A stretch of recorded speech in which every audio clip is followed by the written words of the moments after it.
Junior Shakib ওরফে লিঙ্গ ছাড়া সিংহ আর কোনোদিন কিন্তু বাবা হতে পারবে না, তার বউ সেটা নিজের চোখে প্রমাণ পেয়েছে। আমার কাছে মনে হয় না যে ও বাবা হতে পারবে। তাহলে কি আমি কি বেবি নিয়ে দেখাবো আর একটা মেয়েকে? করে দেখাই, দেখো বাবা হয়ে দেখা। আপনি পারমিশন নেন তাহলে আমি করে দেখি। একটি সাক্ষাৎকারের মধ্যে জুনিয়র সাকিবের বউ এসে বলছিল, আমি তো সেটা স্বচক্ষে দেখেছি, যার কারণে আমি সবাইকে বলতেছি যে ও আর কোনোদিন বাবা হতে পারবে না। ওই জায়গার অবস্থা খুবই বিপজ্জনক। সেই রকেট আর কোনোদিন আকাশের মধ্যে ভ্রমণ করতে পারবে কিনা সেটা নিয়েও নানা ধরনের সন্দেহ যখন তার বোনের মধ্যে রয়েছিল, তখনই জুনিয়র সাকিবকে লাথি মেরে, সংসারের মধ্যে লাথি মেরে তারপর চলে আসে তার মার কোলে। অন্যদিকে একটি হাস্যকর বিষয় আমার কাছে মনে হয়েছিল, মা পর্দা করছে ঠিকই, তবে তার কন্যা সন্তান কিন্তু পর্দা করছে না। মা মুখের মধ্যে মাস্ক পরে রেখেছে, কারণ তার তো লজ্জা শরম আছে। অন্যদিকে এই মেয়েটার কিন্তু কোনো লজ্জা শরম নাই। আসছিল জুনিয়র সাকিবের সাথে চুক্তিবদ্ধ করে যে আমি ভাইরাল হইতে চাই, আমি সোশ্যাল মিডিয়ার মধ্যে কাজ করতে চাই। জুনিয়র সাকিব দিল একটা বুদ্ধি, এই ল বোন, তরে দিলাম ভাইরাল কইরা, এবার তুই খা ভিক্ষা কইরা। ইকরা আসছিল ভাইরাল হওয়ার জন্য, সে ভাইরাল হয়ে গেছে, সে চলে গেছে। যেহেতু সোশ্যাল মিডিয়ার মধ্যে অসংখ্য মানুষ এখন তাদের ইন্টারভিউ নেওয়ার জন্য শিডিউল পাচ্ছে না, সেহেতু তারা ভেবে নিয়েছে আমরা তো ভাইরাল হয়ে গেছি, এখন লক্ষ লক্ষ কোটি কোটি টাকা কামাবো, আমাদের ভিডিওর মধ্যে মিলিয়ন মিলিয়ন ভিউ হবে। তবে জুনিয়র সাকিব কিছুদিন পর হয়তো আবার উঠে দাঁড়াইতে পারলো, এই মেয়েটি কিন্তু উঠে দাঁড়াইতে পারবে না। এরকম হাজারো মেয়ে কিন্তু আমাদের দেশের মধ্যে ভাইরাল হয়েছিল, যাদেরকে এখন আর মানুষ মনে রাখেনি, তাদেরকে এখনো মানুষ চিনেই না। আমাদের বাংলাদেশের সাকিব খানকে হুবহু কপি করতে গিয়ে তার নাম হয়ে যায় জুনিয়র সাকিব, এবং কিছু পরিমাণ সারা পায় ইন্টারনেটের মধ্যে। হঠাৎ করে তার মাথার মধ্যে একটি বুদ্ধি ঢুকলো, ভাইরাল হওয়ার জন্য এখন কাউকে বিয়ে করতে হবে। হ্যাঁ, বিয়ে করে ফেললো একজনকে, তবে সেটা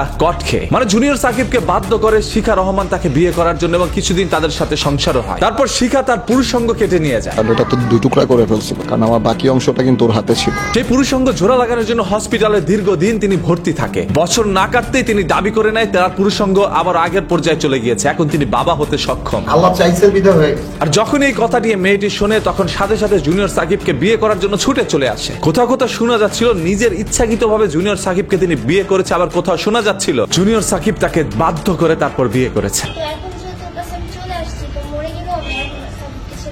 জুনিয়র সাকিবের সাথে আমার বিয়ে হয় নাই, সে আমাকে ব্ল্যাকমেল করে করছে। এই মেয়েটি এক এক জায়গায় এক এক রকমের কথা বলছে, আবার কোথাও তার মুখটা কুকুরের প্রচ্ছাদেশের মতো করে রেখেছে, যাতে করে মানুষ বুঝতে পারে এই মেয়েটি আসলে ভিডিও করতে একেবারেই সক্ষম নয়, মানে ইচ্ছাবদ্ধ নয়। আসলে দেখেন আমাদের সোশ্যাল মিডিয়াটা, আমি আবারও বলছি, একটা ডাস্টবিন হয়ে গেছে। এইখানে এখন সবাই ময়লা ফেলছে, আর সেই ময়লার দুর্গন্ধে আমরা আশেপাশে যারা সামাজিক লোক আছি তারা থাকতে পারছি না। সোশ্যাল মিডিয়া আসলে এটা তো আর সোশ্যাল মিডিয়া নাই ভাই, এটা এখন অসামাজিক মিডিয়া হয়ে গিয়েছে। এখানে কে কিভাবে ভাইরাল হবে সেটার জন্য সবাই উঠে পড়ে লেগেছে। আমরা কিছুদিন আগে দেখতে পেরেছি বিডি ইমরান নামক একজন ছেলে জুনিয়র সাকিবের সবকিছু নাকি ঠিকঠাক আছে, তার লুঙ্গি আঙ্গায় তারপর দেখছে জুনিয়র সাকিবের লুঙ্গি পরে আসছিল আমাদের এখানে, আমরা উদাম করে দেখছি জুনিয়র সাকিবের সবকিছু ঠিক আছে। আবার বলছে জুনিয়র সাকিব ভাইরাল হওয়ার জন্য এই ধরনের নাটকগুলো সাজাইছে। মানে এক এক সময় এক এক ধরনের কথা তিনি বলে যাচ্ছিলেন। অবশ্যই ভাইরাল হওয়ার জন্য, ভাইরাল হওয়ার পরে বাকি অর্ধেক যতটুকু আছে জুনিয়র সাকিবের ওইটুকু লিয়ে দেবো, আমি চ্যালেঞ্জ দেয়া কইলাম। এখন অনেক নেটিজেনরা আবার এটা বলছে যে জুনিয়র সাকিব এবং অন্যদিকে বিডি ইমরান, এদের জ্বালায় হয়তো আর কেউ সোশ্যাল মিডিয়ার মধ্যে থাকতে পারবে না। এই নাটক তামাশা আর কতদিন মানুষ সহ্য করবে? আজ এ ভাইরাল, কাল ও ভাইরাল, একের পর এক ভাইরাল গুলো তারা ক্রিয়েট করে নিচ্ছে ভাই। আর এইগুলো সম্পূর্ণ সাজানো নাটক ভাই, সেই নাটক দেখতে এখন মানুষ ব্যস্ত হয়ে পড়ছে। আর যখন এরকম জুনিয়র সাকিবদের নিয়ে কথা বলতে হয়, তখনই ভাই চলে আসে কাপল ব্লগার, যারা তাদের বউটাকে বিকৃত ভাবে সোশ্যাল মিডিয়ার মধ্যে এনে ছেড়ে দিয়েছে।